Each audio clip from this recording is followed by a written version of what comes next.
Obrigada por te juntares a nós neste episódio de Fórmula do Crime, o serial killer de Long Island.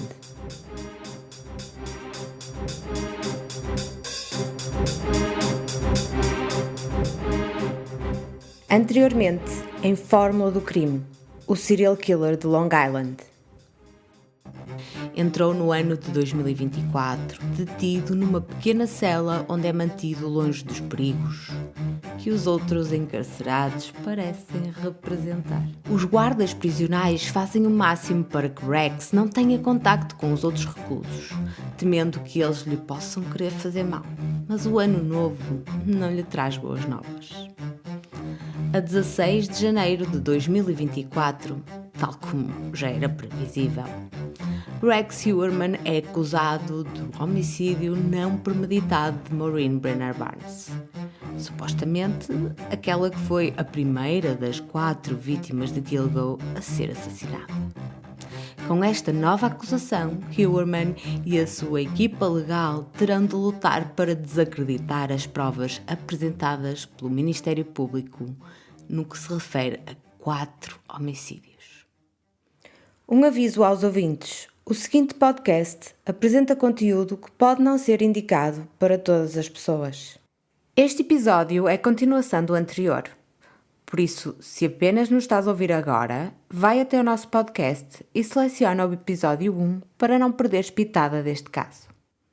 Minha querida comunidade formulista, como já devem ter reparado, à medida que os episódios se vão acumulando, vamos nos aproximando um pouco mais, não só da verdade, como também de tudo o que já se conseguiu saber até ao momento. Este episódio marca claramente um ponto de inflexão. Se até agora aceleramos sem medo em busca do desconhecido, chegou o momento de parar e refletir seriamente. A nível oficial, o que existe está em cima da mesa e já vos transmiti. Olá, eu sou a Isabel Formulista e esta é a Fórmula do Crime.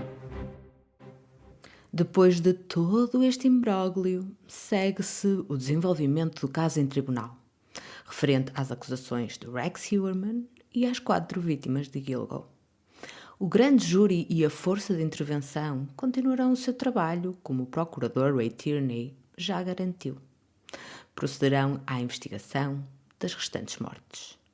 Por isso, elas não estão nem serão esquecidas. Trocando isto por miúdos, a força de intervenção concluiu a investigação das 4 vítimas de Gilgo e acha que já tem o necessário para condenar Rex pelos crimes. Este capítulo está formalmente encerrado. Os detetives e membros desta força vão, no entanto, continuar a investigar os outros crimes, usando em segredo os poderes que lhe forem atribuídos pelo grande júri. E qual é realmente o papel desta entidade? O grande júri nos Estados Unidos é um corpo legal que tem a responsabilidade de determinar se há motivos suficientes para levar uma pessoa a julgamento por um crime grave. Ao contrário de um júri de julgamento que decide se o réu é culpado ou inocente, o grande júri decide se deve haver um julgamento em primeiro lugar. O júri é composto por cidadãos comuns convocados pelo tribunal e geralmente inclui entre 16 e 23 membros. Durante as sessões do grande júri, os promotores apresentam evidências e testemunhos para demonstrar que existe causa provável para a acusação criminal. Se a maioria dos membros do grande júri concordar que há causa provável, é emitida uma acusação formal chamada de indiciação. Esta indiciação autoriza o procedimento criminal contra o acusado. Se o grande júri não encontrar causa provável, o caso é encerrado e a pessoa não é formalmente acusada.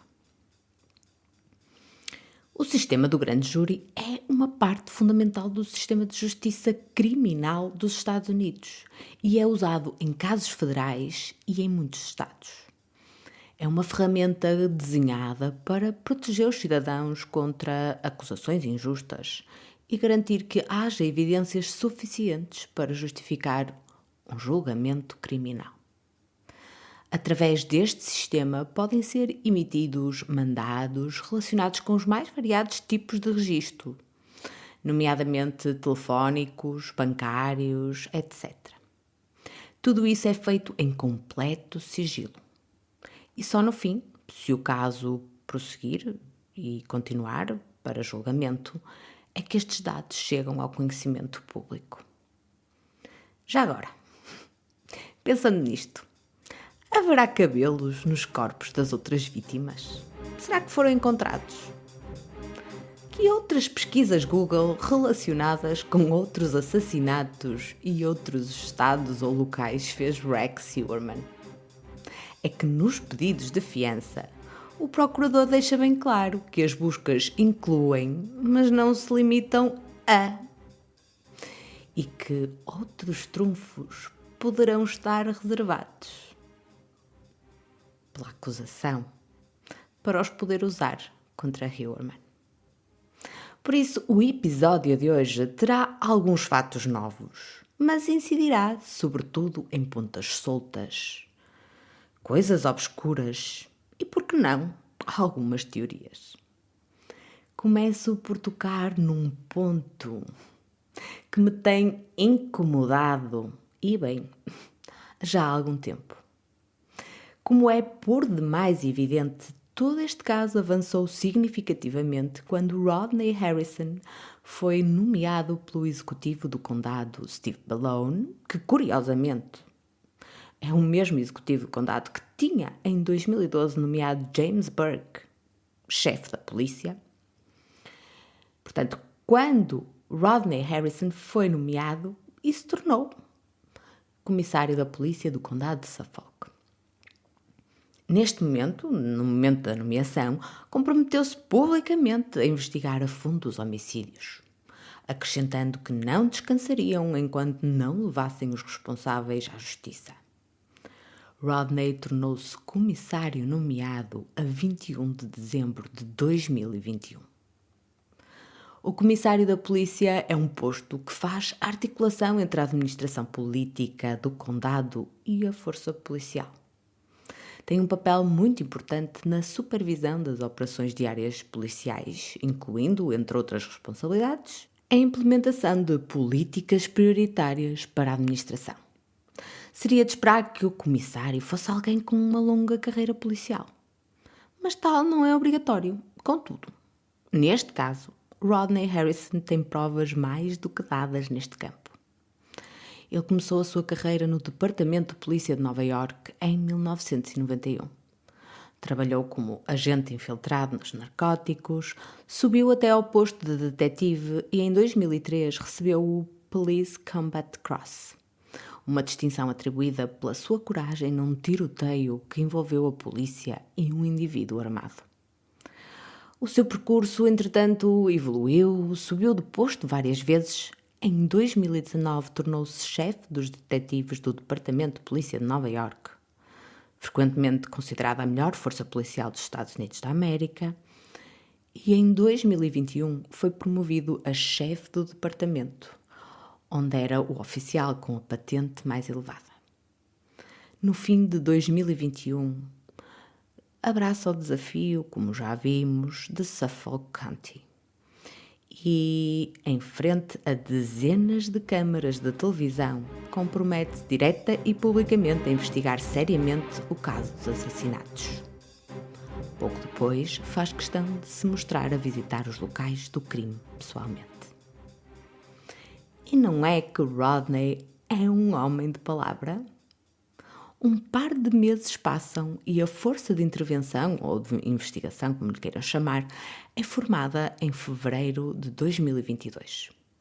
Se bem se recordam, poucas semanas depois surge pela primeira vez Rex Heuermann como suspeito. Ora, em abril, a polícia revela um vídeo onde Megan Waterman é vista a entrar e a sair do hotel onde estava hospedada em Hauppauge. A 9 de maio, a polícia do departamento de Suffolk decidiu mostrar ao público a gravação da chamada de Shannon, ou seja, a chamada que ela fez para o 911, a linha de emergência, na noite em que desapareceu, em 2010. Algo que a polícia até então se tinha recusado terminantemente a fazer. Esta gravação foi alvo de um processo contencioso que se arrastou durante muito tempo em tribunal. Foram anos. John Ray, o advogado de Gilbert, teve de lutar incessantemente na justiça para que esta gravação lhe fosse entregue pela polícia. O tribunal deu-lhe razão em 2018, mas a polícia recorreu várias vezes, argumentando que se tratava de uma investigação em curso e ativa. Enfim, a mesma desculpa de sempre. Uma treta pegada, uma vez que nessa altura já tinham assumido para eles próprios que Shannon tinha sido vítima de um acidente e veio-se mais tarde a descobrir que o caso dos homicídios estava entregue a um único detetive que trabalhava no caso, imagine-se, em part-time. Se isto é admissível num acontecimento com esta dimensão, quer dizer, estamos a falar de 11 corpos. De qualquer forma, uma nova decisão judicial confirma a decisão anterior e, eventualmente, a gravação tem de ser entregue ao advogado da família de Shannon. John Ray fica absolutamente boquiaberto quando descobre que não só a gravação não é original, porque, segundo a polícia, não tinham a gravação original na sua posse.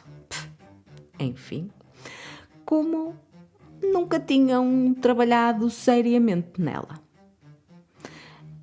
Nunca tinha sido feito nenhum esforço para melhorar o áudio, a qualidade dele, nem sequer tinham feito uma simples e corriqueira transcrição. Quer-se dizer, era o mínimo. Atenção que tudo isto sai da boca de John Ray. Não há qualquer referência oficial ao assunto por parte das autoridades.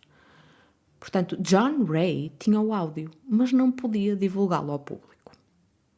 Ao contrário das autoridades, que parecem não ter feito absolutamente nada com a poderosíssima prova que tinham na sua posse, exceto uma apressada assunção de que Shannon tinha sido vítima de um acidente. O advogado trata de melhorar a gravação e de escrutinar cuidadosamente cada segundo dela ao longo dos últimos anos.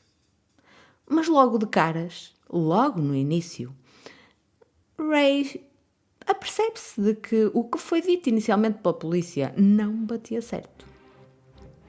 Na sua opinião, Shannon não dava sinais de estar calma, como inicialmente lhe tinham dito, nem sequer a alucinar ou a arrastar o discurso, como depois vieram a defender. E claramente dava pistas que tinham obrigatoriamente de ser analisadas e pesquisadas à lupa.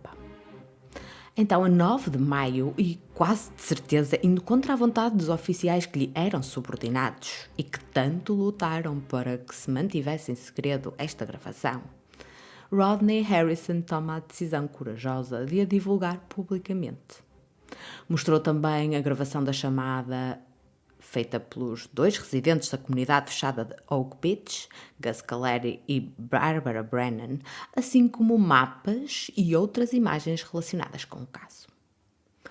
Esse foi também o momento escolhido para comunicar ao público oficialmente que a polícia acredita, e isto é muito importante, acredita que Shannon foi vítima de um crime e que não sucumbiu como consequência de um ataque violento. Contudo, ao menos isso, mostra-se disponível para investigar pistas que possam indicar o contrário.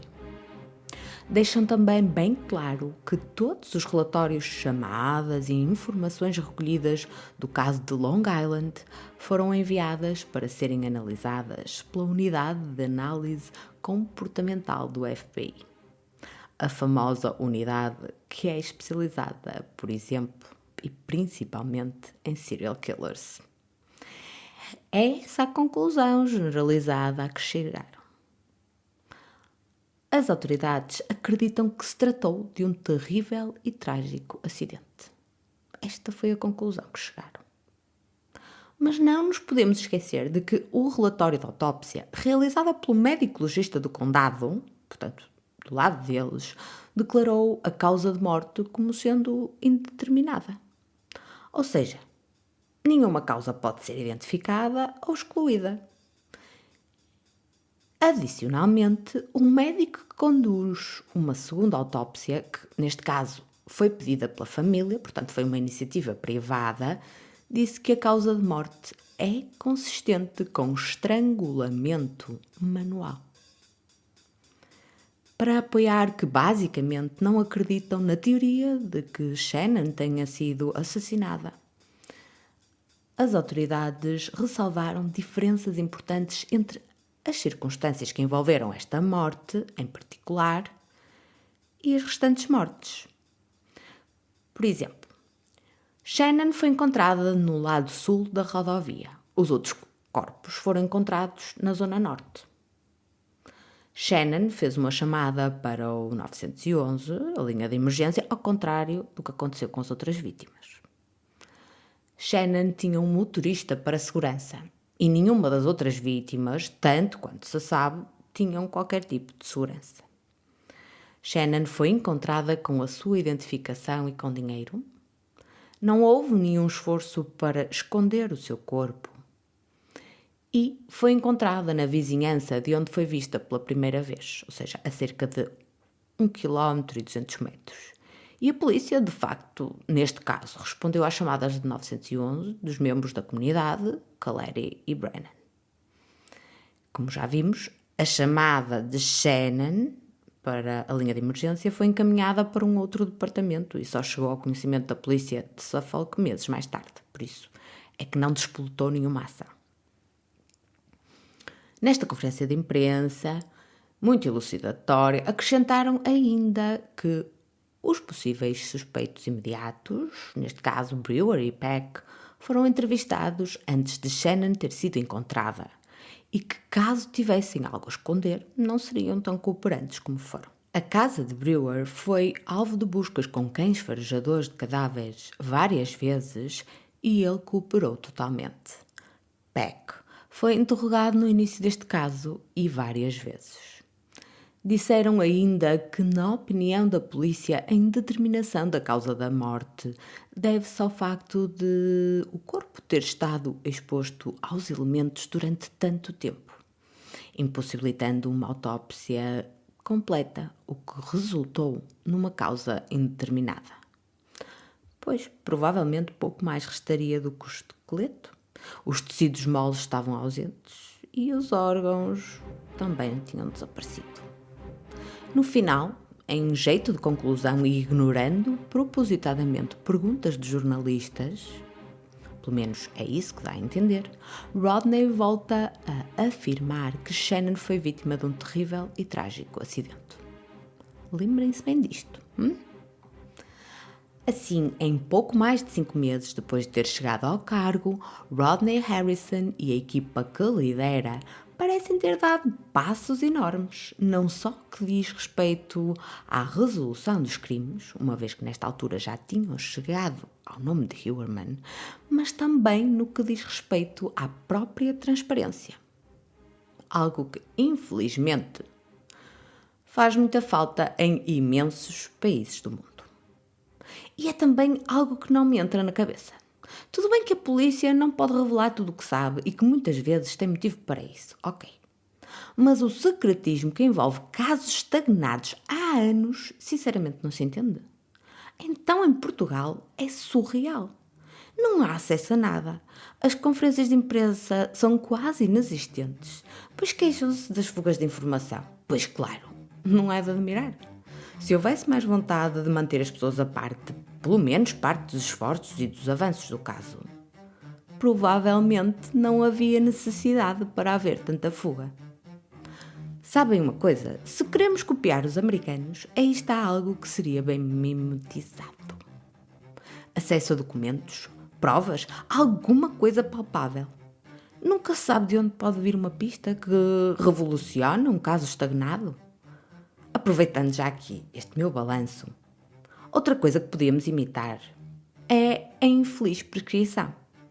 Quer dizer, se um caso está estagnado, não há desenvolvimentos, não há como ajudar, porque também não há acesso à informação. E ainda por cima, os crimes prescrevem em pouquíssimo tempo. Como é que querem encontrar culpados e levá-los à justiça, hein? Senhores legisladores, a quem é que convém estes prazos de prescrição? Porque é que um homicídio prescreve num país dito desenvolvido? Isto até é razão para chacota. Será que estão à espera que um assassino venha confessar o crime 25 anos depois?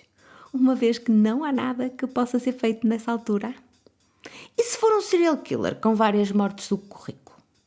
Vão submeter-se a essa vergonha? A lei precisa de uma revisão. E o segredo de justiça também não é elástico e não deve servir para justificar tudo. Ok, agora que já desabafei, vamos continuar. Logo, Rodney é sem sombra de dúvida um ativo super valioso. As suas ações foram determinantes. E em maio de 2022 deixa bem claro que, apesar de tudo o que se passou até então, lá está, novamente, a morte de Shannon tinha sido um trágico e infeliz acidente. Quando faz esta afirmação em frente às câmaras, mostra-se determinado e assertivo. Portanto, claramente para ele o foco tem de ser as restantes vítimas. Esse é o objetivo que terão de perseguir. Mas estará o comissário da polícia certo? Ou será que está erradamente a desconsiderar um crime? Os motivos que foram apresentados para diferenciar a morte de Shannon das outras parecem-me razoáveis. Realmente, Shannon fazia-se acompanhar por uma outra pessoa que estava presente não só para transportá-la, mas também para garantir que voltava para casa em segurança. E que se saiba, todas as outras vítimas, pelo menos no que se refere às 4 vítimas de Gilgo, estavam sozinhas e mais vulneráveis. Muitas delas até tinham ignorado as suas próprias regras de segurança. Maureen ficou sozinha em Nova York e atendeu o cliente fora do hotel. Megan e Amber também abandonaram os locais onde costumavam atender os seus clientes e Melissa tinha saído recentemente da, vamos chamar, proteção que o seu proxeneta ou chulo lhe providenciava. Por isso, estava sob sua própria conta e risco.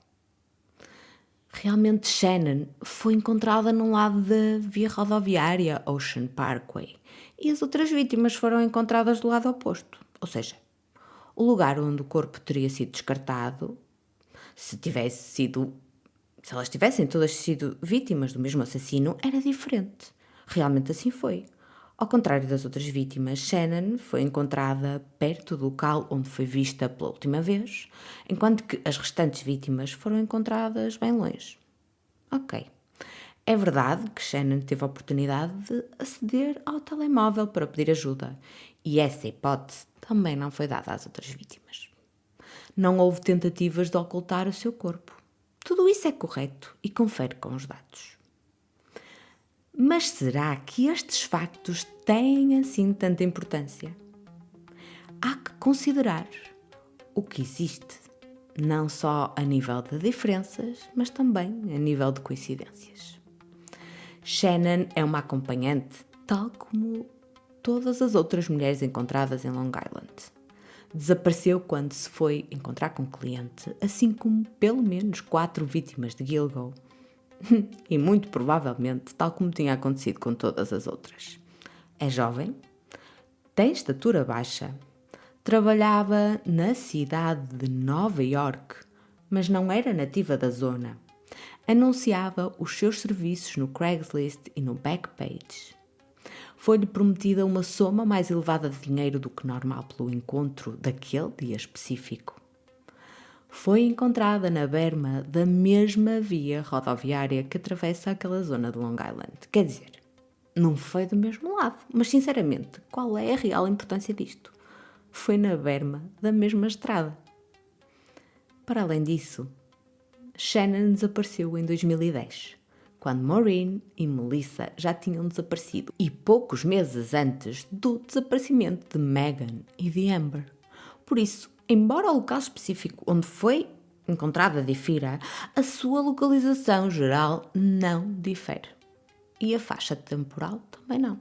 Agora, temos bem consciência que as circunstâncias do desaparecimento de Shannon têm bastantes diferenças em relação ao das outras acompanhantes. Mas aí é que eu acho que está o busilis da questão.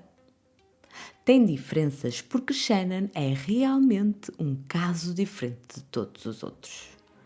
Mas talvez estas diferenças sejam, na verdade, a chave que é necessária para resolver, no mínimo, esta parte do quebra-cabeças. Caso Shannon tenha sido assassinada e se assumirmos que o depoimento da testemunha taxista é verdadeiro, sabemos que Shannon tinha tido um encontro com Rex Heuermann, provavelmente nos meses anteriores, e que este encontro não tinha corrido nada bem. Não acham que é coincidência a mais?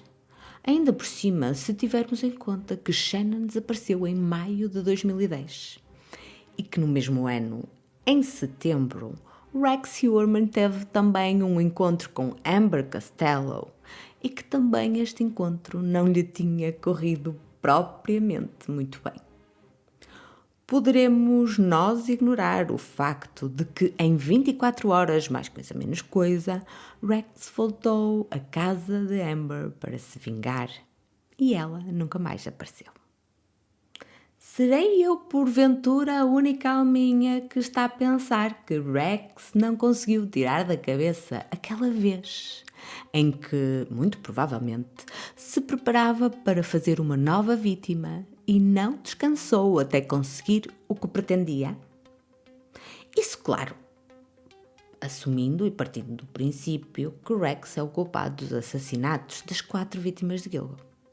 Porque um arguido é sempre considerado inocente até prova em contrário. Embora as provas se estejam a acumular de forma massiva. Mas pronto. Vamos-lhe dar este bónus. No caso de Gilbert, pode ter havido um entrave, que era o facto de esta acompanhante, em particular, só se deslocar com segurança. E aí está a diferença, o cerne da questão. Teria de haver mais alguém a ajudá-lo. Teriam de haver cúmplices. Não consigo também esquecer as palavras de Shannon, que insistia múltiplas vezes que a queriam matar. Tendo-se virado até para o seu próprio motorista Michael Peck, questionando-o se ele estava combinado com os outros. Os outros, por isso, mais do que um. O que é que isto significa? E já agora, qual é a probabilidade de Rex Heuermann se divertir enquanto dá hipótese à sua vítima de correr pela sua vida, para no fim apanhar a sua presa? Como se estivesse a montar uma qualquer armadilha, tal como fazia nas suas viagens para caçar. Quantos cúmplices seriam necessários? E quem poderiam ser estes cúmplices? Haveria mais alguém na casa de Brewer? Seria uma reunião? Será que Brewer era amigo de Heuermann? É que já sabemos que ambos tinham uma dependência no que se refere à contratação de serviços de acompanhantes. Haverá algo mais em comum entre os dois? E Michael Peck? Qual é a sua verdadeira intervenção nesta história? Será que foi mesmo um inocente interveniente apanhado no meio do enredo? Ou terá desempenhado algum papel? Será que Peck tem outras ligações obscuras? Eu sei que pode até parecer que estou aqui a montar toda uma teoria da conspiração. Mas depois do que já se viu neste caso, não há teorias da conspiração que possam alguma vez ultrapassar a cruel realidade. Por exemplo, não podemos ignorar que a polícia aplicou muito empenho e dedicação para esconder o que Shannon tinha dito nos seus presumivelmente últimos minutos de vida. E quando se aperceberam que afinal Shannon não aparentava estar calma, como a polícia tinha inicialmente afirmado, ou sequer com alucinações, nem apresentava sinais de qualquer ataque de loucura. E quando foi perceptível que a jovem se encontrava em pânico, isso sim, preocupada com o que lhe ia acontecer, mas coerente, a polícia de Suffolk tentou apagar os seus erros do passado. Esta terá sido apenas uma tentativa de não ter mais esta mancha na sua reputação? Ou haverá uma qualquer outra jogada de bastidores? Dito isto, se em maio de 2022 Rodney Harrison quase que jurava a pé juntos que Shannon tinha sofrido um acidente que tinha culminado na sua morte, porque é que a 18 de outubro de 2023, 3 meses depois da detenção do Rex Heuermann, atenção que isto é muito relevante, ele está presente numa conferência de imprensa, que já analisamos em detalhe no episódio anterior, e onde, para além do próprio, só está presente John Ray, e onde Rodney Harrison assume um papel que só pode ser considerado como secundário. Isto é, ele mantém-se na retaguarda, enquanto John Ray, advogado da família Gilbert desde há mais de uma década, apresenta à comunicação social e ao público as informações que lhe foram passadas pelas testemunhas. E, ironia das ironias, uma destas testemunhas relaciona Rex Heuermann com exatamente Shannon Gilbert.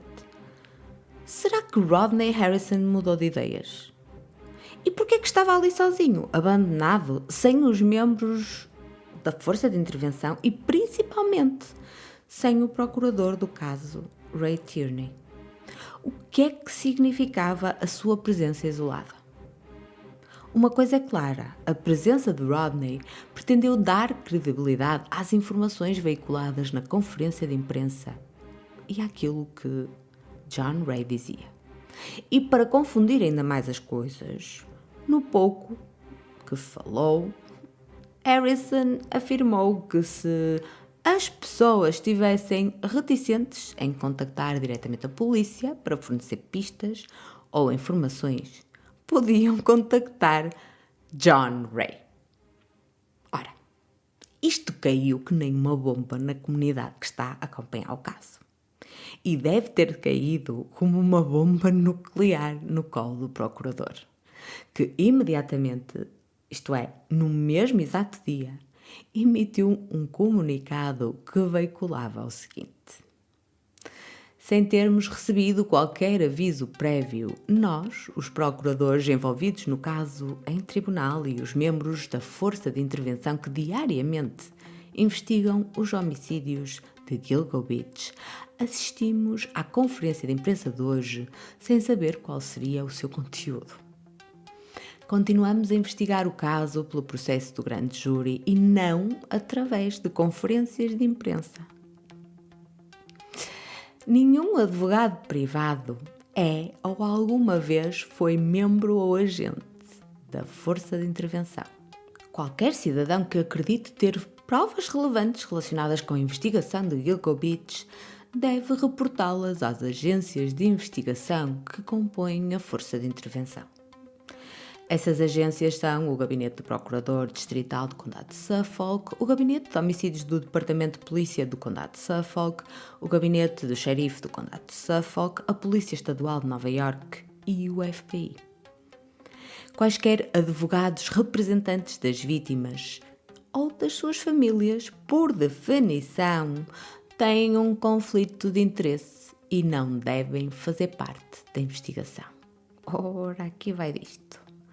Consequentemente, advogados privados não participam na força de intervenção e potenciais testemunhas interessadas na resolução do caso não devem contactar um advogado privado. Ups! Está clarinho como a água, o caldo está entornado. Basicamente, não se entendem. Vocês estão a ver a luta de gigantes que se formou aqui? Tudo bem. Até podemos dar de barato que Ray Tierney tem absoluta razão. Há uma incompatibilidade, sem dúvida. O ideal era que as testemunhas chegassem à frente e falassem com a polícia. Mas não podemos descartar os antecedentes e o próprio caso em questão. Vocês acham que prostitutas, proxenetas, traficantes ou outros criminosos, por muito boas intenções que tenham, vão querer entrar em contacto direto com a polícia? Não acham que terão de ser primeiro convencidos e persuadidos a fazê-lo? Afinal, o caso vagueia todo à volta deste mundo ou de pessoas que têm um fascínio por este mundo. Por isso, é natural que as eventuais testemunhas se movam exatamente dentro do mesmo círculo. Para além disso, mesmo que até seja alguém que não pertença de todo a este entorno, com verdadeira coragem de querer fazer a coisa certa, uma pessoa que nada tem a ver com este circuito, tendo em conta tudo o que se descobriu do comportamento da polícia, que inclui a condenação e prisão dos responsáveis de topo por este caso, em 2012, portanto, James Burke, chefe da polícia, e Thomas Potta, o procurador distrital que ajudou no encobrimento do caso relacionado com Burke. Tendo em conta a corrupção transversal ao departamento e a admissão por parte da própria antiga comissária da polícia de Suffolk, Geraldine Hart, quanto à obstrução que foi feita à investigação durante os primeiros anos. Acham mesmo que o mais bem intencionado dos cidadãos se vai dirigir à polícia sem pelo menos pensar 1 trilhão de vezes se o deve fazer? Pois, eu acho mesmo que não. E se as ligações do assassino à polícia formarem uma teia maior do que a que se pensa? É que pistas que conectem Rex Heuermann diretamente com os membros das forças policiais não faltam. E se houver cúmplices que estão em liberdade, não terão eles o interesse em eliminar uma eventual testemunha-chave? Há imensos relatos de ligações obscuras com polícias nesta história, que se estendem para lá da obstrução claríssima de James Burke e de Thomas Potter. Por exemplo, o namorado da testemunha Swinger era detetive dos narcóticos em Nova Iorque. Lembram-se? O mesmo que supostamente levou Karen Vergara para a casa de Massapequa? Outro exemplo é o indecifrável Dr. Peter Hackett, adoro este homem, que é médico de emergência na Reforma. E há relatos de que anteriormente tinha trabalhado como cirurgião para o Departamento de Polícia do Condado de Suffolk. E o pior é que, eventualmente, diz que ele foi despedido depois da polícia ter descoberto que não estava realmente a trabalhar quando ele dizia que estava. Portanto, são todos cidadãos exemplares. Hackett também ligou à mãe de Shannon a dizer que tinha visto e ajudado a filha, lembram-se? Convém também não esquecer que os pertences de Shannon acabaram por ser encontrados 1 ano e meio mais tarde, a cerca de 30 metros da sua própria casa, ou seja, da casa de Peter Hackett, e que o seu corpo estava a 800 metros da casa, que, por sinal, está quase colada à casa de Barbara Brennan, que também foi a última pessoa a ver Sharon com vida e a ligar para o 911. Portanto, aqui assim umas aproximações e umas ligações um bocado para obscuras que nos deixam a pensar 2 ou 3 ou 4 ou 5 vezes. Mas pronto, se investigarmos um pouco mais, ainda havemos de encontrar muitas outras conexões deste tipo. A que pode ser mais perturbadora e que muito provavelmente deambulará já nas vossas mentes é uma possível associação entre Rex Heuermann, o arguido, e James Burke, o antigo chefe da polícia. Como não podia deixar de ser. Bem, o que é que eu posso dizer sobre isto? Quem acompanha o caso sabe que o Rex foi detido em 13 de julho de 2023.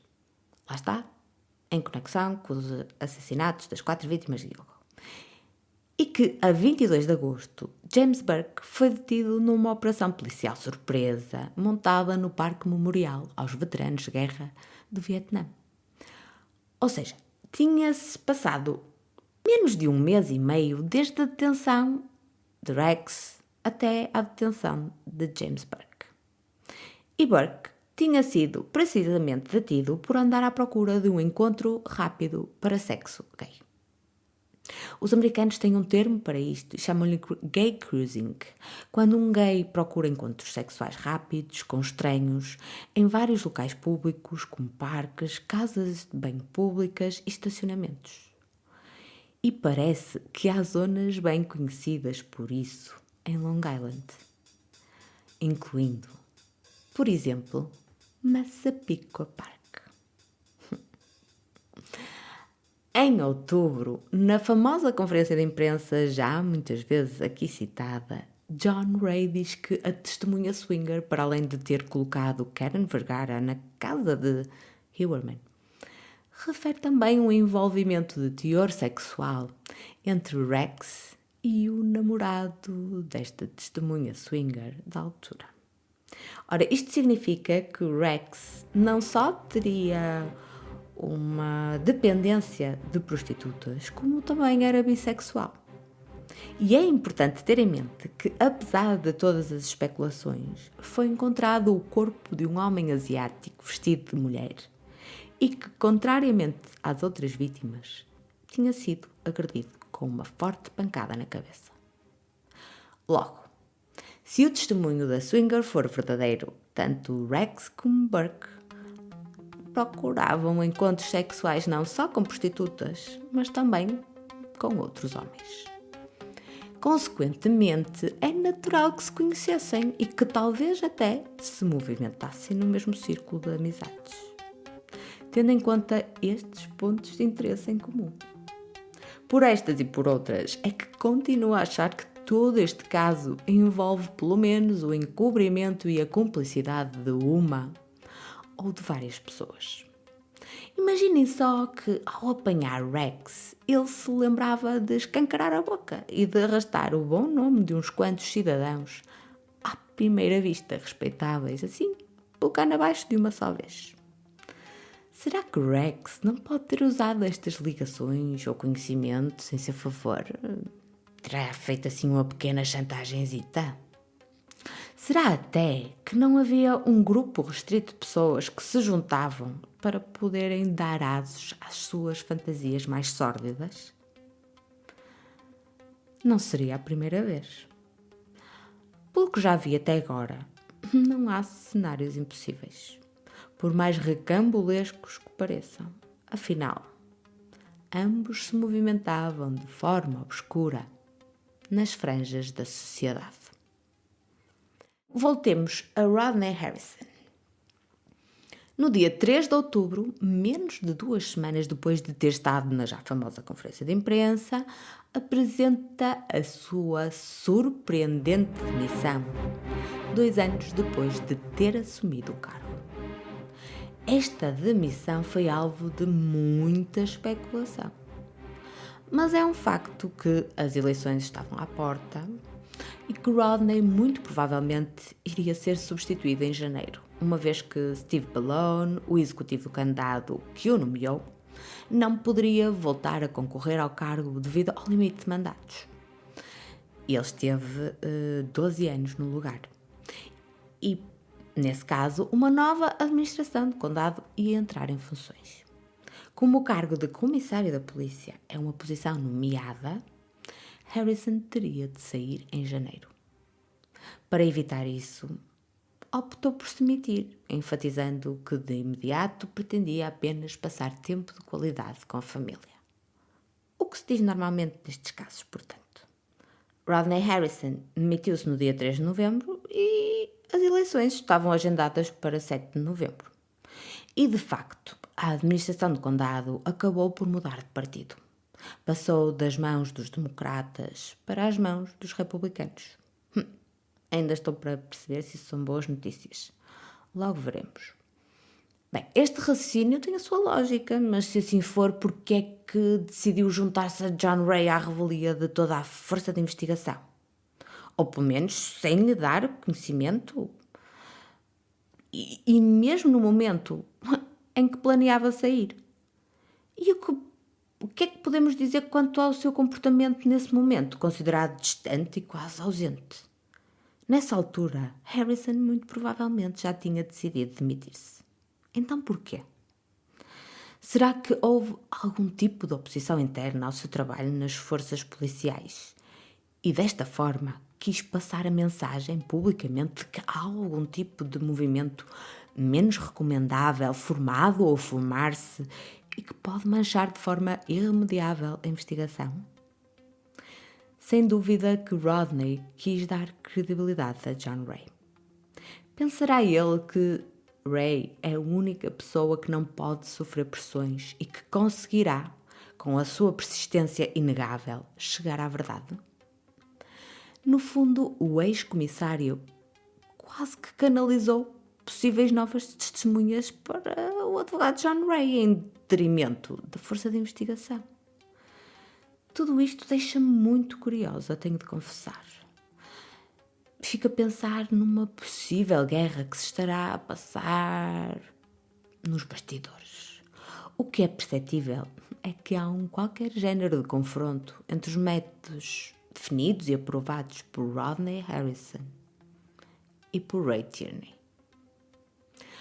Rodney Harrison foi sem dúvida a roda motriz que fez literalmente mexer as engrenagens, e se não fosse ele, nada teria sido descoberto.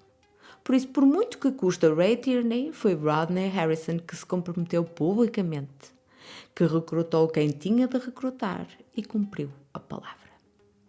Agora, não podemos negar que Ray Tierney tem-se dedicado ferozmente a manter Rex Heuermann atrás das grades. Mas parece que os dois galos desta capoeira se desentenderam e que Harrison preparou a sua última revolta antes de abandonar o ringue.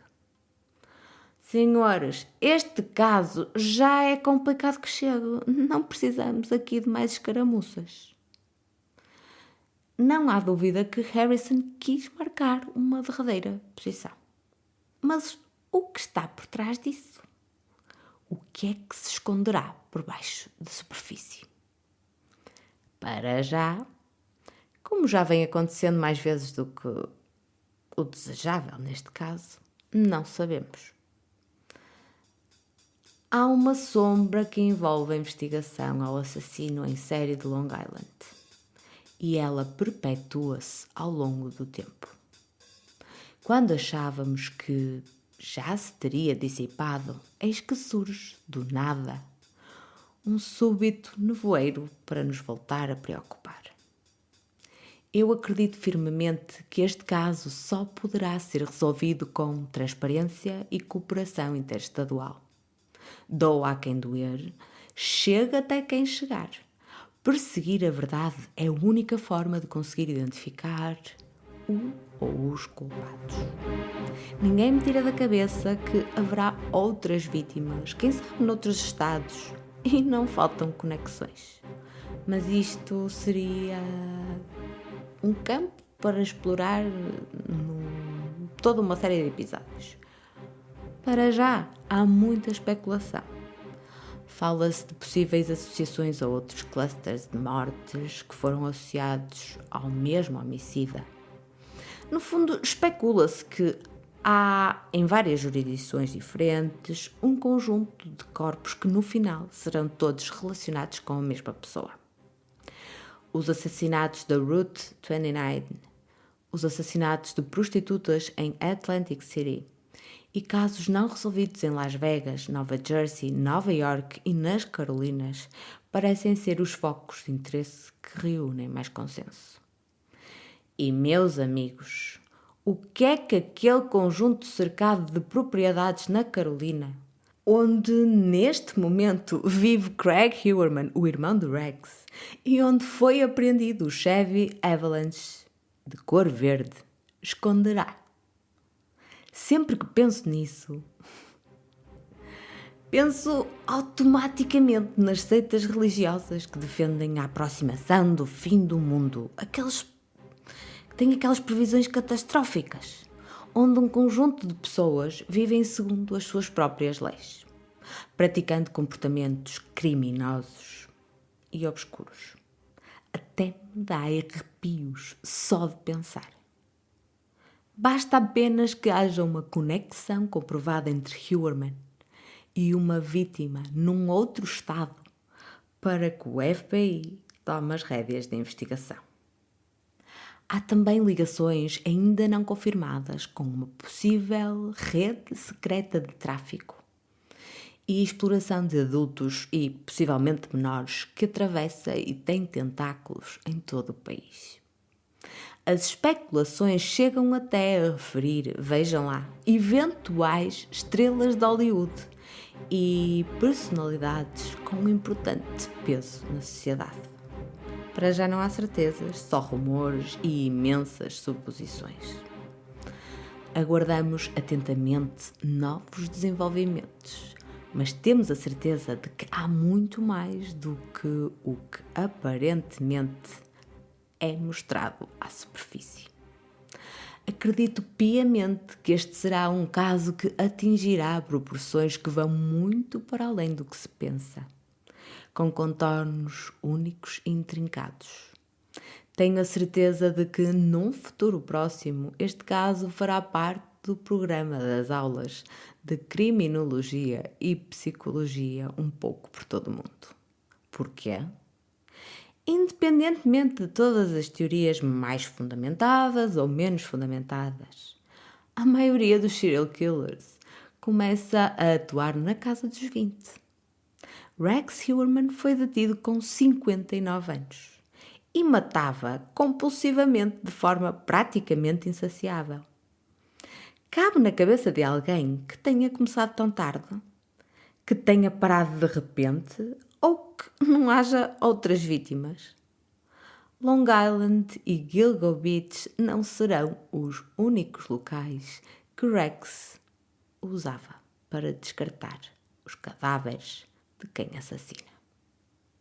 Com certeza ele terá outros locais de eleição. Provavelmente visita-os a miúdo para reviver os momentos onde subjugou as vítimas ao seu poder, aproveitando para dar uma gigante massagem ao seu próprio ego. Os sintomas e sinais acumulam-se. Não são provas, mas são muitíssimo importantes. Se há alguém que sabe quantas vezes matou e onde se encontram estas pilhas de cadáveres, é Rex Huerman. A chave para a resolução deste problema talvez esteja em manipular cuidadosamente o seu comportamento, fazendo-o falar. Não será uma tarefa fácil ou sequer direta. Terão de percorrer longas e sinuosas avenidas e de entrar em perigosos jogos de poder, onde a troca de benefícios e de informações desempenhará um papel incrivelmente importante. Por hoje é tudo. Por enquanto, no que se refere a esta série de crimes, também será. A qualquer momento pode surgir uma revelação ou um dado novo. Ultimamente, tem acontecido com frequência. Vamos continuar por cá, explorando estes e outros casos. Quando decidi pegar neste caso, sabia que não ia ser fácil. Pesquisei muito, empenhei muitas horas de estudo. Enfrentei os desafios das novas tecnologias. Ambientei-me, mas mesmo assim, senti-me sempre como se estivesse a entrar num labirinto sem mapa. E tenho a sensação de que, por muito que me mova, dou pequenos passos que, apesar da lentidão, me aproximam da saída. Mas não é esse o objetivo de abraçar um novo desafio? Chegar ao fim? Dominá-lo mesmo que tenha de ser lentamente? Pergunto-me qual será o próximo labirinto em que vou decidir entrar. terei o necessário para desvendar mais do que um labirinto ao mesmo tempo? Logo veremos. Neste caso, há algo mais que me move para além de querer desesperadamente montar este quebra-cabeças. São as vítimas. Porque as suas histórias têm de ser contadas. Não são só números ou nomes. Elas precisam de justiça. Não se esqueçam, vou continuar por cá. Sigam e subscrevam o canal para entrarem de mãos dadas neste labirinto comigo. Porque no final, todos os crimes têm uma fórmula e nós queremos saber qual é. Até ao próximo episódio! Esta foi uma produção de Fórmula do Crime, a equipa que te traz os crimes reais em português.